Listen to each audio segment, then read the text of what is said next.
कुल मिलाकर 174 हमले और 77 का सफाया।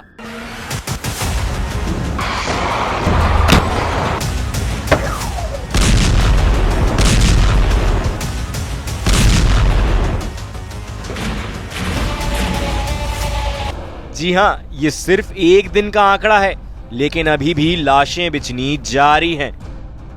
कल का सूरज उगेगा तो गाजा में कितने जनाजे उठेंगे, इसका अंदाजा किसी को नहीं। इजराइल ने हमास के खात्मे का अभियान तेज कर दिया है।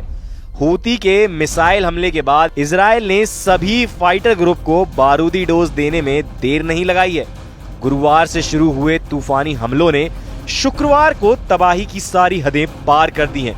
गाजा की तस्वीरें कलेजा कपा देने वाली हैं।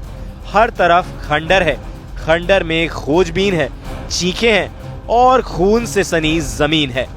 मध्य गाजा पट्टी के दीर अल बलहा की तस्वीर भी सामने आई है, जहां पर इजराइल ने जंगी जेट से बारूद बरसाकर हमास के अड्डे को तबाह कर डाला है।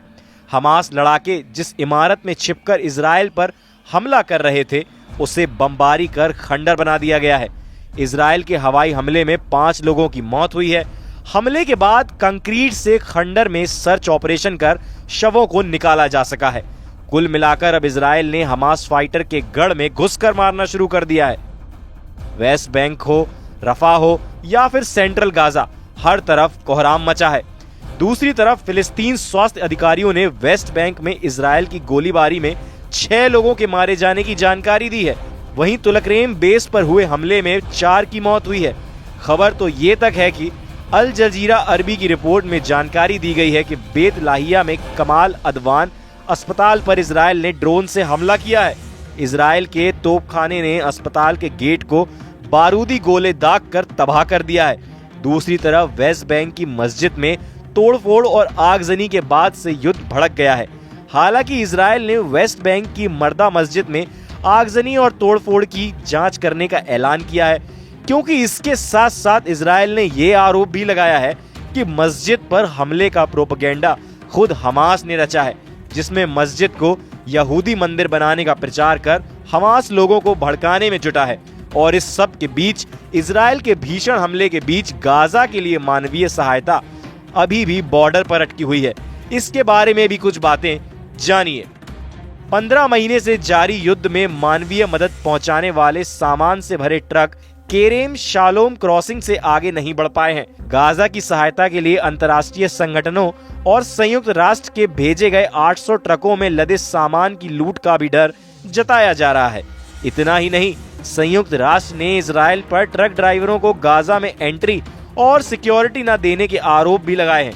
गाजा रिलीफ ऑपरेशन के चीफ कर्नल अब्दुल्ला हलाबी कहते हैं कि सहायता पहुंचाने के लिए एक लंबा इंतजार करना पड़ रहा है, लेकिन दूसरी तरफ इजराइल हमास की कैद में मौजूद अपने 100 नागरिकों की रिहाई और हमास के खात्मे तक युद्ध जारी रखने के इरादे बीती 19 दिसंबर को फिर से जाहिर किए हैं।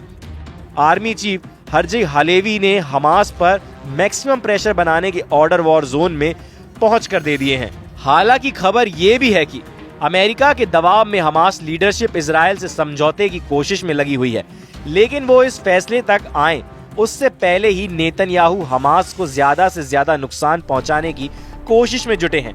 हालांकि इस कोशिश के चलते नेतन्याहू की मुश्किलें बढ़ गई हैं।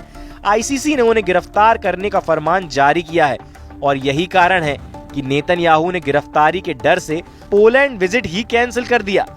बता दें कि नेतन्याहू को जनवरी महीने में ऑशविट्ज कैंप की मुक्ति की 80वीं वर्षगांठ के कार्यक्रम में शामिल होना था।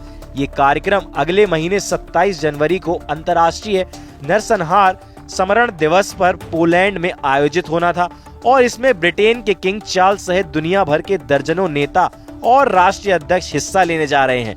नेतन्याहू को भी इसमें बुलावा है, लेकिन आईसीसी के गिरफ्तारी वारंट के खतरे को देखते हुए नेतन्याहू ने पोलैंड यात्रा टालने का मन बना लिया है। कुल मिलाकर इजरायली प्राइम मिनिस्टर नेतन्याहू फिलहाल सीरिया, लेबनान और यमन के फ्रंट पर पूरा फोकस बनाए हुए हैं। हिजबुल्लाह पर काफी हद तक काबू पाने के बाद इजराइल ने हूती फाइटर्स को पीटना शुरू कर दिया है। कारण है हूतियों की ओर से तेल अवीव पर दागी गई हाइपरसोनिक मिसाइल।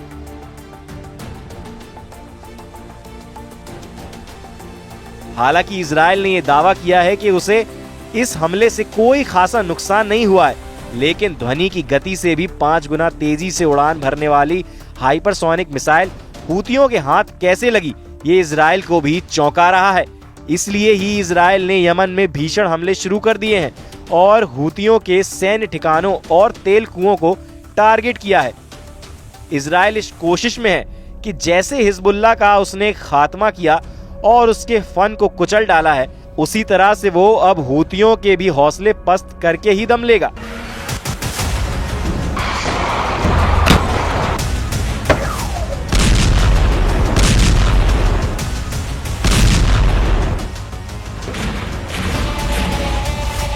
हालांकि ईरान अभी भी इजराइल की मुश्किल बढ़ाने में कसर नहीं छोड़ रहा है। हूती लड़ाकों को हाइपरसोनिक मिसाइलों की सप्लाई के आरोप लगाने के बाद ईरान पर भी इजराइल के जंगी जेट किसी भी वक्त बारूद बरसाना शुरू कर सकते हैं। हालांकि हाइपरसोनिक मिसाइलों की अगर बात करें तो इसका प्रोडक्शन इतना आसान भी नहीं है। दुनिया में कुछ ही देशों के पास ये क्षमता हासिल है और जहां तक बात ईरान की है, ईरान के पास ये क्षमता है तो जरूर, लेकिन जानकारों का मानना ये भी है कि ये इतनी ज्यादा भी नहीं कि ईरान अपने साथ साथ विद्रोहियों को भी ये हाइपरसोनिक मिसाइल सप्लाई कर पाए। ऐसे में माना जा रहा है कि ईरान का साथ देने वाले मुल्क भी इसमें मददगार बन रहे हैं, क्योंकि ये तो पूरी दुनिया जानती है कि उत्तर कोरिया के किम जोंग उन और रूस के पुतिन ईरान के साथ हर मोर्चे पर खड़े नजर आते हैं।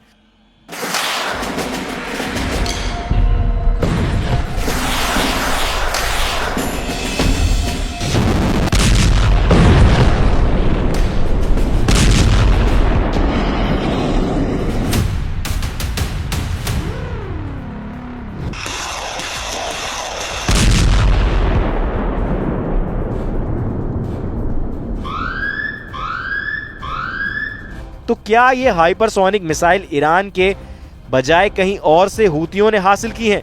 जाहिर है हूतियों ने हाइपरसोनिक मिसाइल दागकर केवल नुकसान पहुंचाने भर की कोशिश नहीं की है, बल्कि इजराइल को कंफ्यूज करने या फिर उसे ये मैसेज देने की भी कोशिश की है कि अब उसे सिर्फ हूती, हमास, हिजबुल्लाह या फिर ईरान से ही दो हाथ नहीं करने हैं, बल्कि उसके कई दुश्मन साथ खड़े हुए हैं जो एक दूसरे के साथ न केवल खड़े हैं बल्कि अपनी ताकत को जरूरत पड़ने पर एक दूसरे को देने में भी देर नहीं लगाएंगे।